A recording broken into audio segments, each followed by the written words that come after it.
So, switching gears a little bit, last week was our 4th of July weekend, and so we read bits of the Declaration of Independence in here, and we were talking about fighting for the freedom to claim our unalienable rights. And it's really interesting when you take a look back at the founding documents. So these are 246 years old now, or at least the Declaration is. And to see the sentiments in that prologue that are just, they could have been written yesterday, given the difference in the tone and the language, of course. But the idea here is that people don't change. Our technology changes, but people don't. And the sentiments and the needs and the responses that were 240 years ago or 2,400 years ago are going to read just like yesterday's news. The people are the same. And so this is great news for us because we can actually learn something from history. We can learn something from the people that have gone before us. If it weren't so, if we didn't have any connection or kinship, then we wouldn't be able to. But this is what's going on. 246 years ago, as a group, these colonists decided that it was time to actually do something, to gain the freedom to be able to claim their unalienable rights, which they defined as life, liberty, and the pursuit of happiness. But what we were talking about, and what Jefferson first said in that prologue, was that people will suffer whatever oppression they're suffering, whatever lack of freedom that they are suffering, for as long as they possibly can, before they will overcome the inertia, before they will overcome the fear of the unknown, to actually move for that fundamental change, actually move into some sort of revolution. And there's good wisdom in that. The revolution is always going to make it worse before it gets better. But sometimes you have to make that change, and you have to move into that scary place. And we talked about how macro mirrors the micro, and that what is true for groups of people is also true for each one of us. And each one of us has to face the same exact thing that the Declaration is talking about in terms of our own interior revolution. This is what Jesus is all about. Jesus is about us getting to the point that we will wage an interior revolution, that we will work and do everything that it takes to find fundamental change in ourselves. And it's just as frightening and just as scary, and it will get worse before it gets better. Because the revolution is always a deconstruction. The revolution is always a tearing down of everything that has been familiar, everything that has held our lives, held our security, held our sense of life, liberty, and pursuit of happiness. All of that needs to be leveled so that we can see what is really in front of us and then move forward from there. And so for each one of us, there's going to be that same delay. There's going to be that same inertia. There's going to be that same resistance to doing the work of this interior revolution out of fear, out of misinformation, though, as well as the fear. Whenever I hear that word misinformation, I think of Casablanca. Remember the movie, Casablanca? There's that one scene where Renault asks Bogey's character, "Why did you come to Casablanca? Why don't you go back to the United States?" He says, "What did you abscond with the church's proceeds? Did you run off with a senator's wife? I'd like to think you killed a man. It's the romantic in me," he says. "So why did you come to Casablanca?" And Bogey, in his deadpan way, says, "Well, it was for my health. I came for the waters." "Waters? We're in a desert." "I was misinformed." One of the great scenes of all time. We have been misinformed. We came for the waters. It's a desert, you know. How we've been misinformed is that we were never told. We were never told to find freedom enough from the fear. And the fear can be in the form of this, or the freedom can be in the form of the pain that we are facing at the moment, the trauma that we're facing, and also the trust that we are beginning to grow in our teachers, in Jesus, in God, in relationships, and the conviction that is growing in us. But we were never told that we needed to find freedom enough from our fear. We never were told that this freedom is essential to taking those first risky steps on this interior revolution, on this road, this path, this way of Jesus to fundamental change. We were never told that freedom was the key. Freedom was the goal. Many times we've done that exercise in here. What's the goal of your spiritual life? Why are you here trying to live some sort of spiritual path? And people will come up with all sorts of answers. But Jesus says it right in John 8. Take a look. John 8, verse 31. He says, if you continue in my word, then you are truly disciples of mine. If you continue in my word. And what does that really mean? Well, the word is a much more expansive word. Melta in Aramaic doesn't mean just word as we think it. But it's a concept. It's more than a concept. It can be an entire worldview. It can be the essence of everything that animates a person. If you continue in this, Jesus says, if you continue living the way I'm living, relating the way I relate, loving the way I love, as you've seen me for these years, if you will continue in this, then you are really my followers, my talmidim, those who are letting go of everything of their own identity in order to imprint the identity of the master. We don't have an analog for talmidim in our culture. Not just disciple, but this person who's willing to lay down their lives, literally everything, in order to follow the master. If you continue in my way of life, then you are truly those who will lay down their lives in order to follow me, and you will know the truth, and the truth will make you free. It doesn't get much clearer than that, but we gloss over that. We don't see because we haven't been reinforced in it. Our churches haven't taught us that this is what it's all about. Without the freedom, we won't take the first steps. If we don't take the first steps, we will never have the conviction. We will never see the truth. There has to be just enough pain. There has to be just enough conviction, just enough trust maybe in the teacher. If not in anything larger, but at least in the teacher. That's why Jesus says, if you'll just continue with me, doesn't matter if you haven't trusted the rest of it all, but just trust me enough. And if you will continue to follow, you will experience the truth of this love that has no degree. You'll experience the truth of this love of the Father that I'm trying to show you, that you can't earn because you can't lose it. It just self-exists. You will learn this truth, and that truth will bring the freedom from the deeper fears, the existential fears, the fears of the world and life and everything else, so that you can claim your unalienable right to this love. As he's saying all of that right here in this simple line. But of course there's another catch. There's always a catch, right? What is this freedom? Freedom means a lot of different things to a lot of different people. And Jesus doesn't take the time to define it here, at least in the way we would like it defined. But it is defined in the New Testament if we're paying attention. And of course, the hearers, the people that he is talking to right here, they misunderstand. Now, these are not his friends. These are not his followers. He's talking to those who are antagonistic toward him. At the end of this little pericope, at the end of this little story, they pick up stones and want to stone him to death, and he slips out.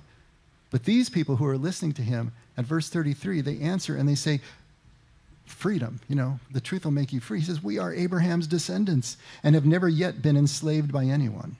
How is it that you say you will become free? And Jesus answered them, truly, truly, I say to you, everyone who commits sin is a slave of sin. The slave does not remain in the house forever. The son does remain forever. So if the son makes you free, then you will be free indeed. So they have misunderstood. And they took the most common understanding of freedom that we all have. Just physical freedom. Political freedom is the way that they're understanding it. But this first line, we are descendants of Abraham and we've not yet been enslaved by anybody, is absolutely false. I mean, here they are speaking from under the boot of Rome at the time. And before Rome, it was the Greeks, and before Greeks, it was the Babylonians, and before the Babylonians, it was the Assyrians, and before the Assyrians, it was the Egyptians. Come on. Since the time of Abraham, Hebrews and Israel had spent much more time enslaved by foreign powers than they ever were as free and independent state. And yet they say this to him. Now, maybe they believed it. Maybe they're gaming him. It's hard to know. Maybe in their pride, they felt entitled by Abraham to this sovereignty that, while not real politically, was somehow real spiritually. It's impossible to know. But Jesus, in his infinite wisdom, ignores them completely as far as that goes. And he goes right to the heart of it. He says, those who are enslaved to sin, those who commit sin are enslaved to sin. Now, we have to understand sin here, because sin is not just unlawful behavior. We want to boil it down to that, make it a moral choice. It's good or it's evil, it's lawful or it's unlawful, it's sinful or it's not. But it's not about unlawful behavior. It's about the state of being separated. It's about the state of missing the mark of God's perfect unity. When we are less than unified, when we are separated from one another in any way, psychologically, emotionally, then we are in a state of sin. And we are enslaved to that sin, to that separation. And the slave is not part of the family. As he says, the slave doesn't abide in the house forever. The son does, the family does, but the slave doesn't. But when you are freed by the Son, then you are freed indeed, because you're brought into the family. And it's not that you're not a part of the family before. We're all a part of the family. We don't all live as if we're part of the family because we don't yet know the truth that makes us free. You see how this is working in a circle?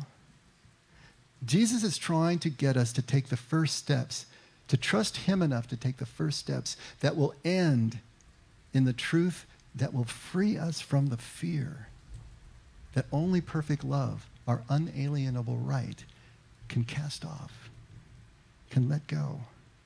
The Son is bringing us a very different kind of freedom than we're used to thinking about. And his followers understood this. Let's take a look at these remaining verses here. If you're looking at your insert, 1 Corinthians 7:22. So this is Paul. He says, "For he who was called in the Lord as a slave." Okay, so if you were a slave and you were called to the Lord, if you became a follower as a slave, then this person is now a freedman of the Lord. So if you started as a slave, you become a freedman. Likewise, he who was free when he was called is a slave of Christ. All right, so what's going on here? See, Paul is saying whatever status you are, free or slave, submission of servitude continues in our relationship with God. And when he says slave, we need to think of something that is not present in our culture, and that is of a bondsman or an indentured servant. These were people who voluntarily put themselves into the house of another person to pay off a debt or to pay off somebody else's debt. They couldn't pay it physically. They don't get paid for their work. They're paying off their debt by being a servant, a bondservant, a domestic slave. This is the image that Paul is counting on in the minds of his hearers who understood such things culturally, of course, because we are putting ourselves into that same kind of relationship with God and, by extension, with each other. Voluntarily submitting, taking on servitude to pay off debt, but not debt in just in the sense of sin, but in recognition to who we really are in God. He continues a couple of chapters later in 1 Corinthians 9:19, "For though I am free from all, I have made myself a servant to all, that I might win more of them." So he's declaring his freedom, but he's volunteering his servitude. These always come together. At Romans 6:22, Paul still, "But now that you have been set free from sin and have become slaves of God, the fruit you get leads to sanctification and its end, eternal life." See, there's something about submitting. There's something about giving up our freedom that we have just realized that we have, that is positive, that is essential, that leads to this life eternal. And eternal life in Aramaic means life that is continually and everlastingly alive, new, never boring, always fresh. Not just that continues forever, but that is always alive. That's the idea. And there's something about this voluntary submission that makes life alive. At Galatians 5:13, "For you were called to freedom, brothers. Only do not use your freedom as an opportunity for the flesh, but through love serve one another." In other words, don't use your liberation as an excuse for your own gratification, but to realize that you are perfectly free to give it away to give your freedom away to another person, to serve them. Peter puts an even finer point on it at 1 Peter 2, starting at verse 16. He says, live as people who are free, not using your freedom as a cover-up for evil, but living as servants of God. Honor everyone. Love the brotherhood. Fear God. Honor the emperor. Wait a minute. Almost like one of those discordant kind of, hit the wrong note there. Honor the emperor? Really? The oppressor? The one who has their boot? But he goes even further in verse 18. Servants, be submissive to your masters with all respect, not only to those who are good and gentle, but also those who are unreasonable. Paul says the same thing. If you're a slave, stay a slave. If you're single, stay single. If you're married, stay married. Don't upset the apple cart. Now, they understood that the time was short and Jesus was coming back soon. They wanted everyone to fight their interior revolution, not worry about social revolutions at this point. But wow, even so, right? How free can you be under the oppression of an unreasonable slaveholder? How free are you under the boot of an abusive oppressor? And you're supposed to remain in submission? The freedom that Jesus is talking about, the freedom that his followers are trying to get across to us, is paradoxical. And we have to understand that everything in spiritual life is paradoxical. This is why wisdom teachers and Jesus teach in paradox. They're trying to get us to break through the logical, single line, logical process of our thoughts to be able to embrace something that is larger, something that cannot be resolved in our physical lives. But in the unresolution, in letting things stand to move through them, teaches us something that we can't learn otherwise. It's paradoxical. It's experienced and it's expressed in servitude and submission. This is freedom that's experienced and expressed in servitude and submission. So, understanding that, how are we free? I mean, who's really free, after all, right? I was flipping channels just a couple of days ago, and I came upon I was going to say a midnight clear, but that wouldn't be right. Someone was thinking that, right? I know you were. I came upon the first Jack Reacher movie. Have anybody seen the first Jack Reacher movie with Tom Cruise? Okay. If you don't know the story at all, Jack Reacher is an ex-military, superhero type, right? He spent most of his career in the Army as a military policeman. He was a crack investigator, and at a certain point, he just got sick of it all, and he discharged himself. He quit the military, but when he came back to the United States from abroad, he disappears into the ether, and he becomes a ghost. He's completely off the grid. He hasn't got a driver's license. He hasn't got a passport. He hasn't got a credit card. He doesn't have a home. He doesn't pay bills. The only thing that he owns are the clothes literally on his back and the cash that he gets from his pension that is wired wherever he happens to be at any one time. And when his clothes get dirty,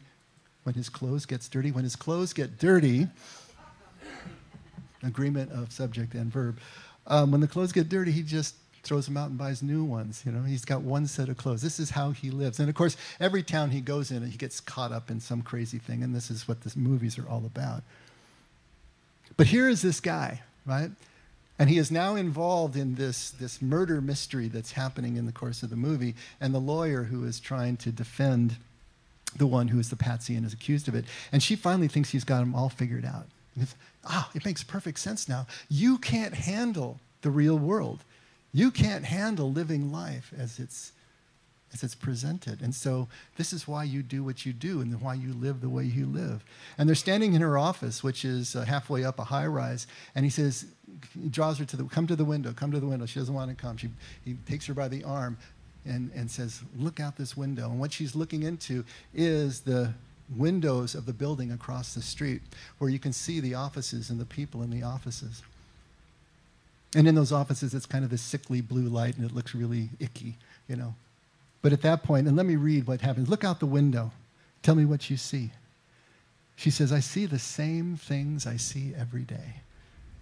And he says, well, imagine you've never seen it. Imagine you've spent your whole life in other parts of the world, being told every day you're defending freedom. And finally you decide you've had enough. Time to see what you've given up your whole life for. Maybe get some of that freedom for yourself. Look at the people. Now tell me, which ones are free? Free from debt, anxiety, stress, fear, failure, indignity, betrayal? How many wish that they were born knowing what they know now? Ask yourself, how many would do the same things the same way over again? And how many would live their lives like me? Jack sees himself as free of all encumbrance. Physical, relational, financial, legal, even moral. He does whatever he thinks is right according to his own code, whether it flies in the face of anyone else's morality, anyone else's legality. It doesn't matter to him. He seeks justice in his own way and does exactly what he wants to do when he wants to do it in the way that he wants to do it. And that to him is freedom. But is Jack really free? As Jesus would define freedom, is Jack really free? Maybe. But it's not because he has nothing, no possessions. He sees other people as unfree. Are they unfree? Well, maybe they are. But not because they have mortgages and have a job and have families and have little cubicles to work in. Has nothing to do with that. What Jack really is a very entertaining overreaction to modern life. I have to say, we could probably call him Jack Overreacher. How about that? He overreaches. He has overreacted to what he sees as the unfreedom, the oppression of modern life. Because if you really imagine Jack's life, imagine living the life that we just described. Now, each movie centers on a sequence of action events that look really exciting and entertaining. But think about it. In between all that time, it's just one motel room to another, one bus ride to another. No clothes, no friends, no family, no connections of any kind. Keeping yourself completely off the grid. He is completely alone. Most of his life is just going to be drifting. Is that free? Well, that depends on how Jack experiences his life beyond the speeches that he gives. Just as it is with the cubicle rats. How do they experience their life, even as they show up for work every day in their little space, doing the same thing all the time? The question we need to ask ourselves, however our life looks to us, is what is freedom? How do we know if we are free from something? How do we really know that? Now, sitting there right now, what I'd like you to do is just become aware of your breathing. You're breathing in, you're breathing out. You've been doing that all along. You've been doing it while you were asleep. You're doing it all day long. If you didn't, you wouldn't be here right now. And yet, until I called your attention to it, you weren't aware of it. Unless you have a respiratory condition, unless you have asthma, unless something is blocking, we don't think about our breathing. Now think about your food. You think about your food all the time, don't you? I mean, we have to buy it. We have to prepare it. We have to think about the menu. We were just talking about, we're going to send around a clipboard, and you're going to write down your dishes that you're going to bring to the potluck. We think about food all the time. Since the Garden of Eden, when God told Moses, when God told Adam, by the sweat of your brow, you're going to get your bread. We have been working for our food ever since. Air is free. Food is not. How do we know the difference? That which you think about the least is what you are free of the most. And conversely, what we think about all the time is what enslaves us, what impresses us, what limits our freedom. We can look at it that way, that what is free is what we don't have to plan for, think on, prepare for. I want to read you One page, and so it's a little on the longish side. So just pretend you're driving in traffic and you're listening to an audiobook right now for a minute. This is a page from my book, The Fifth Way, but I think I can't say it any better than this, to try to get across to you this idea of freedom, because if we don't define it for ourselves, it's going to be impossible for us to know what it is, the goal that Jesus is trying to get us toward. The things from which we are most free are those things we think about the least. Conversely, the more we think or worry about something, the more that thing imprisons us, owns us, enslaves us. When you lie awake at night worrying and planning over your finances or a big test, a promotion, a relationship gone sour, that thing owns you, has you in chains.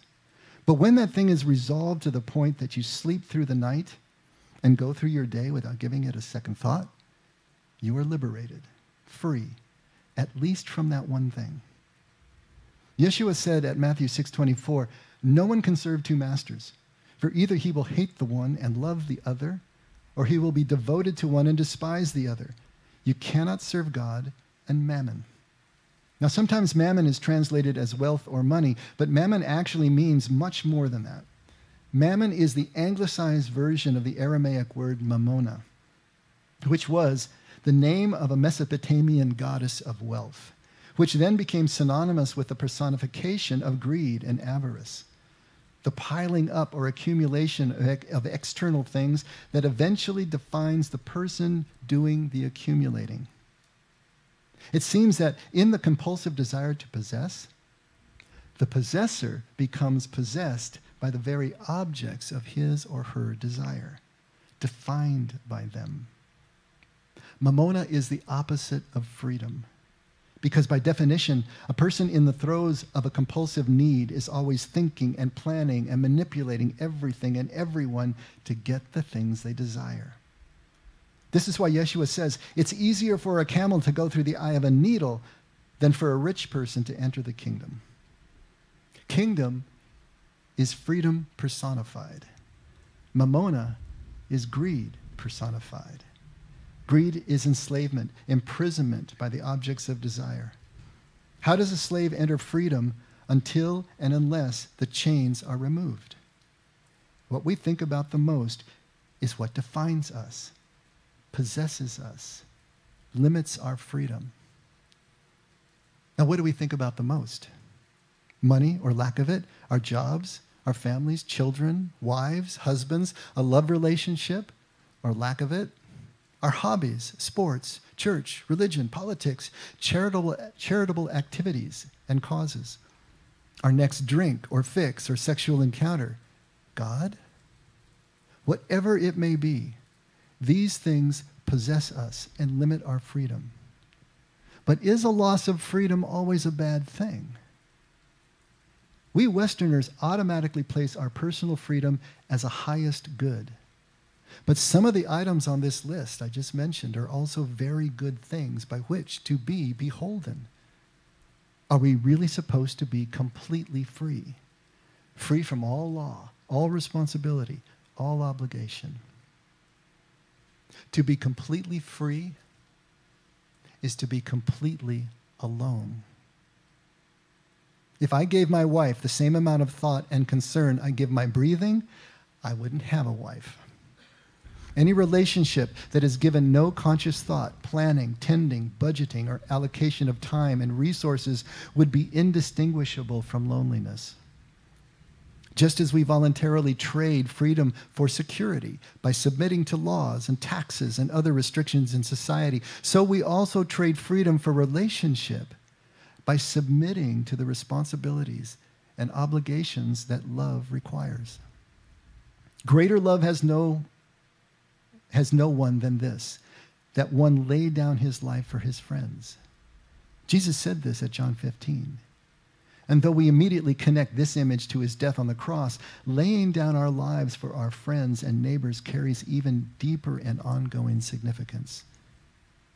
As hard as it may be to willingly die for another, it may be even harder to live for another by laying down everything that has come to define our lives, that we have worked so hard to acquire. There is no greater love than to be willing to lay down the very things we think about the most for the sake of someone else. To allow thoughts about the welfare of others to completely displace any thought about our own welfare and the treasures we amass to sustain it. To trade freedom for the mutual bondedness, submission, and connection of any relationship of love is a very good trade.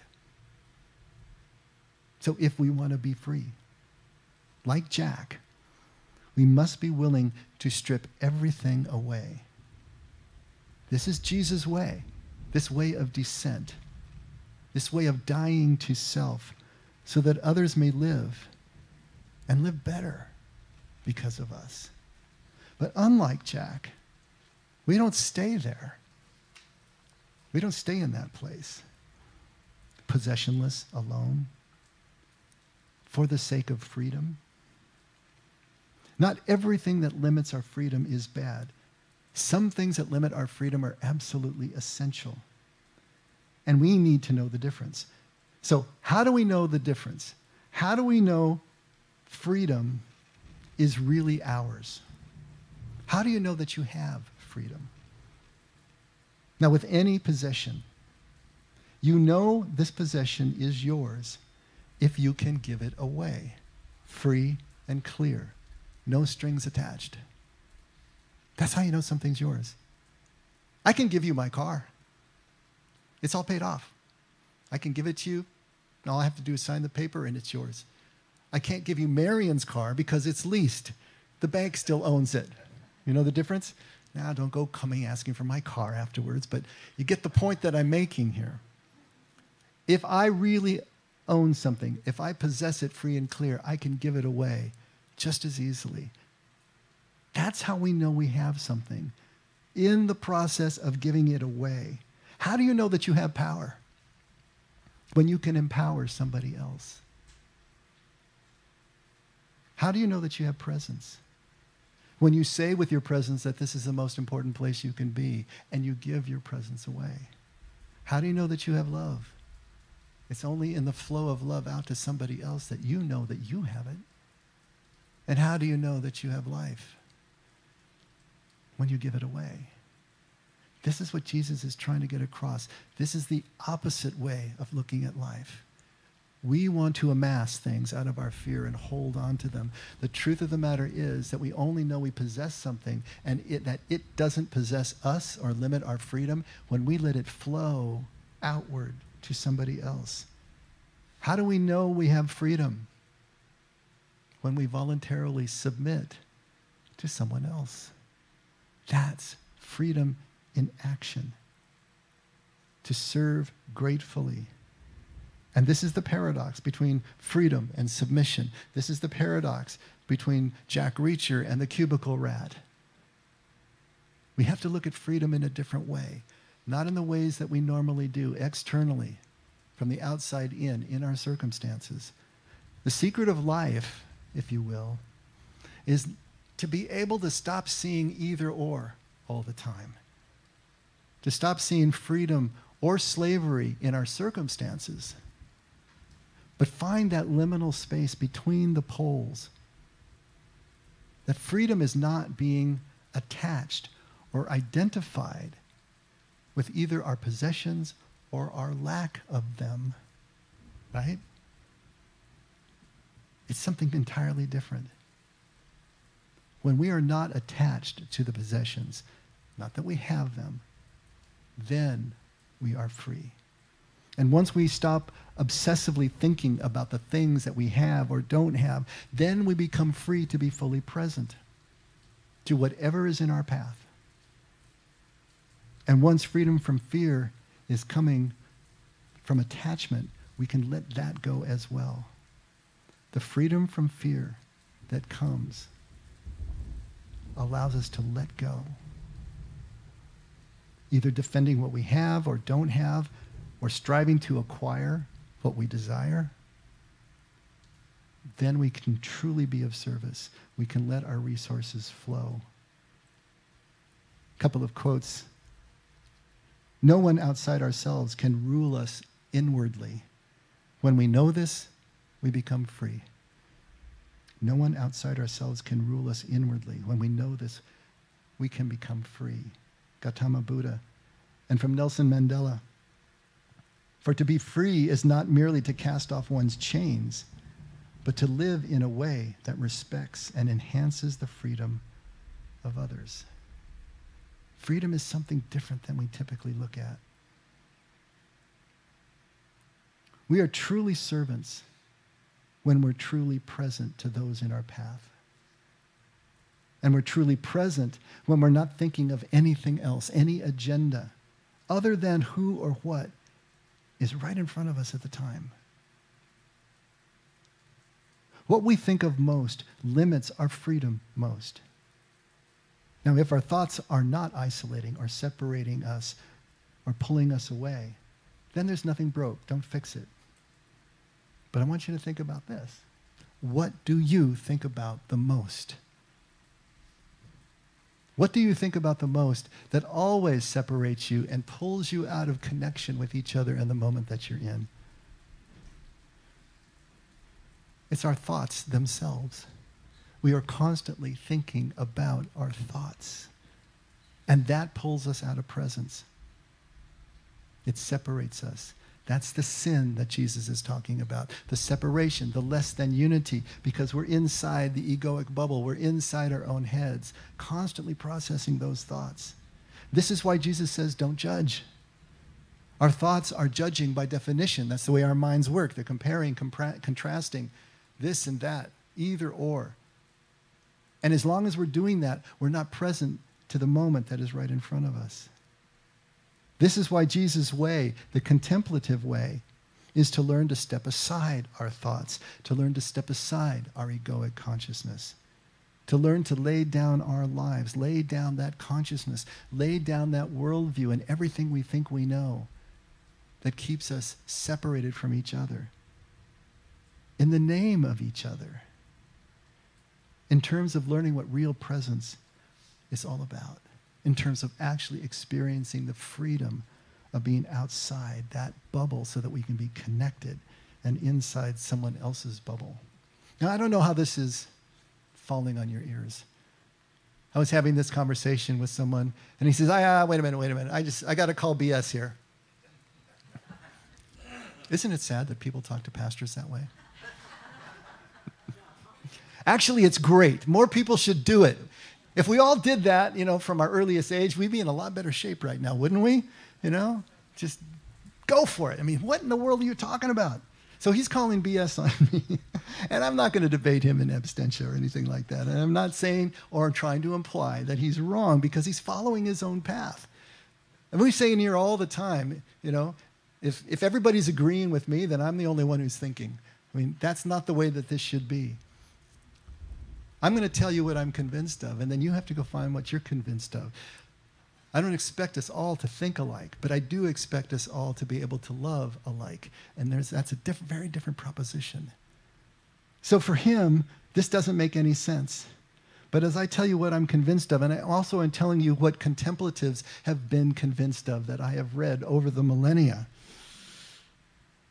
what they say is that when it comes to these very existential issues, these spiritual issues, becoming free is exactly the same as becoming free from your thoughts. We have to start there. If we don't become free from our thoughts, then we can't find that deeper connection that connects us universally to everyone and everything and to our God as well. We have to become free from our thoughts. Like Jack Reacher, we have to be willing to let them go, to drop them like the dirty clothes in the Goodwill basket instead of washing them, right? Just buy new ones. We have to be willing to do that. And we have to learn what freedom feels like without those thoughts, without that worldview, without those habitual and compulsive thought and behavior patterns. But unlike Jack Reacher, we just don't stay there in that place. We have to have thoughts. Of course we do. We have to be able to interface with everyone. We have to be able to learn from the past and plan for the future. But the difference is we can learn not to be attached to them anymore. They no longer define us. They no longer control us, obsess us. We have thoughts, but our thoughts don't have us. Very big difference. Another friend emailed me and asked me to write my personal epistemology for him. When was the last time you were asked to write a personal epistemology? This was my first time, you know, and we're going to talk more about this next week. This is where we're going to pick up next week because we're running out of time here. But epistemology is the branch of philosophy that has to do with a theory of knowledge. How do we know what we know? And what can we know? So that's what he's basically asking me. You know, how do I know what I know? How do I think I even know what I know? And what can I know? And all those kind of basic, really deep questions.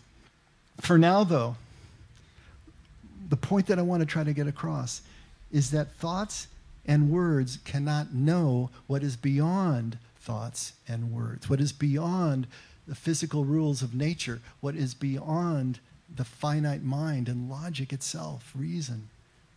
How can we know that? And everything that is spiritual, everything that is God, by definition, stands outside of all that. Our thoughts can't take us there.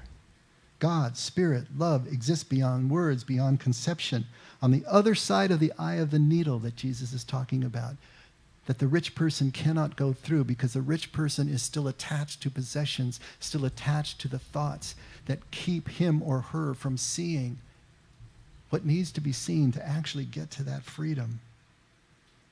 To know what we can't understand is to free ourselves of anything that is too big to go through the eye of that needle. And fear is always too big. So any thoughts that we have that are creating fear, by definition, are untrue and unfree. And Jesus is trying to get us to shed those. And which are they?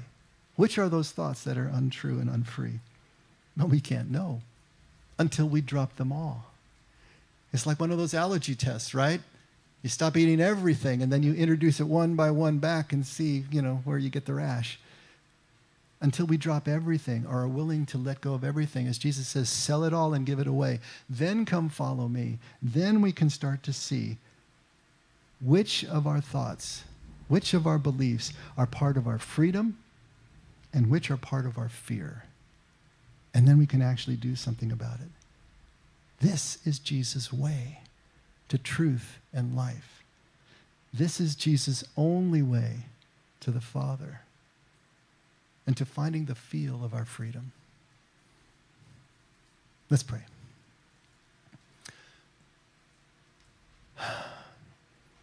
Oh, Father, all we can do is be grateful again for sitting here, for being able to talk about this. But at the same time, if we realize that there is something more, if we realize that we still have unfinished business, if we realize there are still parts of our lives that are obsessive, compulsive, and limiting, if we do feel unfree, and that there are breakthroughs that we need to have, help us to think about this, to think about freedom and where it comes from and what it would look like in our lives, unattached to circumstances, and what it takes for us to actually get there. And if we're unwilling still, if there's too much inertia or resistance, to start to understand what it's going to take for us to trust you enough to take those first steps, to do everything that it takes, to leave no stone unturned, because we want to be as complete as we can be in any given moment. So give us that courage, Lord. Give us that divine dissatisfaction, the blessed unrest that motivates us and keeps us moving further into your embrace. That's what we want, Lord, day by day. Thank you for always drawing us. Thank you for never giving up on us, for your love and your constancy. And never let us forget that we can only love because you loved us first. In Jesus' name, amen. Let's all stand.